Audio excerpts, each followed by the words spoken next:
20 વર્ષ સુધી TP scheme પૂરી નહીં થાય ને આપણે એના માટે આપણે કાંઈ ન કરતા હોય, એના માટે એવા ઠોસ પગલાં ન લેતા હોય અને આપણે ગુજરાત વિકાસ પામી રહ્યું છે એવી વાત કરીએ તો મને લાગે છે અસ્થાને ગણાય. અને સરકાર આજે એ જ કરી રહી છે. મકાનોની સખત જરૂરિયાત, ગૃહ નિર્માણ બોર્ડ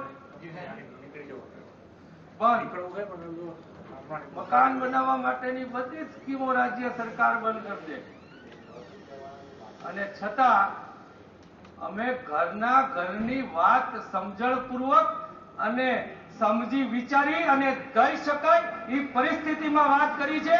અને તમને લોકોને જો ન આવડતું હોય તો બનાવ કમિટી મકાન કેમ બને અમે તમને શીખવાડશું.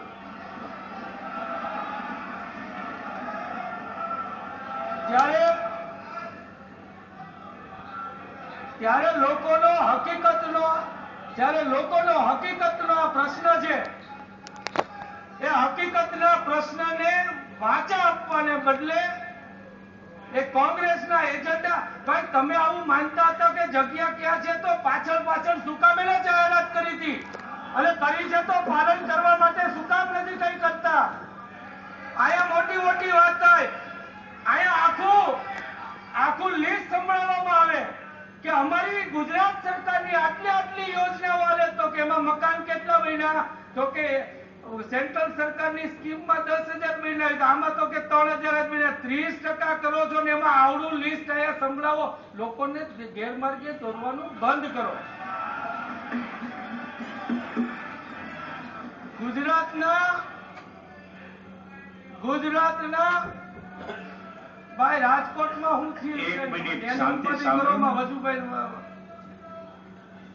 આજે આ ગુજરાત ગાંધીજીનું ગુજરાત કહેવાય, આ ગુજરાત સરદારનું ગુજરાત કહેવાય.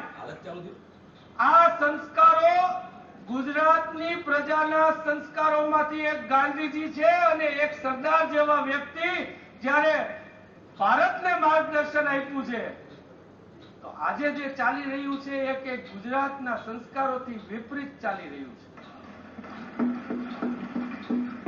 ગાંધીજી કે સરદાર એ ગુજરાતના સંસ્કારના પ્રતિનિધિ હતા. એને એક નબળો શબ્દ વાપર્યા વગર એમની નેતાગીરી પ્રસ્થાપિત કરી હતી. અને આજે નેતાગીરી પ્રસ્થાપિત કરવા ઈચ્છતા લોકો આજે દિલ્હીમાં જઈને ગમે એવું ભોક્યા હોય પ્રયત્ન કરી રહ્યા છે. એક મિનિટ એ તમારો બધો શબ્દો કાઢી નાખો. આડકતરી રીતે કોઈ વ્યક્તિ ઉપર આક્ષેપ છે એ કાઢી નાખો, બાકીનું ચાલુ રાખો. જવાબદાર મંત્રી બોલે એનો કઈ વાંધો નહીં. હું તો નવો છું, કઈ વાંધો નહીં. તમે નવા છો ને એટલે તમને શીખવાડું છું કે આટલા શબ્દો કાઢી નાખીશ. હવે ચાલુ રાખો. અધ્યક્ષ શ્રી, હું તો આ બાજુથી શીખી રહ્યો છું. કઈ વાંધો. અને આયા પંચલાઈન ની પ્રથા બહુ પડી ગઈ છે. ચલાવો કઈક આપણે એના કરતા જો બધા ભેગા મળી અને સારું કરો. મને એમ થયું કે કઈક પંચલાઈન નું કરી 2 વાર સારું બોલે, આમાં કઈ નોંધ તો લેવાતી જ નથી. અમે સારું બોલે તો નીતિનભાઈ કે ત્યાંથી જ સારું આવે, ત્યાંથી કે સારું આવતું જ નથી. તો મેં કીધું લાવો એમાં એને સારું ન લાગે એવું બોલીએ તો સાચું ભાઈ, નો સારું લાગે કોઈને ન લાગે. આજે કેન્દ્ર સરકાર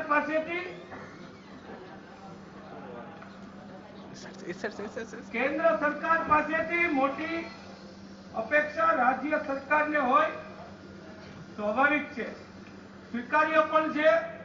અને જેટલી જાજી સહાય આવે એમાં અમે રાજી પણ હોઈએ, કેમ કે આ ગુજરાતમાં અમારે પણ રહેવાનું છે. પરંતુ સિંહ જેવી ગર્જના કરવામાં આવે ને શિયાળિયા જેવી ઝાપટની જાહેરાત મૂકવામાં આવે. તમારી નીતિ તો એક કરો. કા તમે સંકલનથી માગો, સહકારથી માગો, અને કા તમે તમારો વટ રાખો. ગુજરાતની પ્રજા આમાં 2 નીતિમાં હેરાન થાય છે. એ નીતિ સરકારે ફેરવવાની જરૂર છે.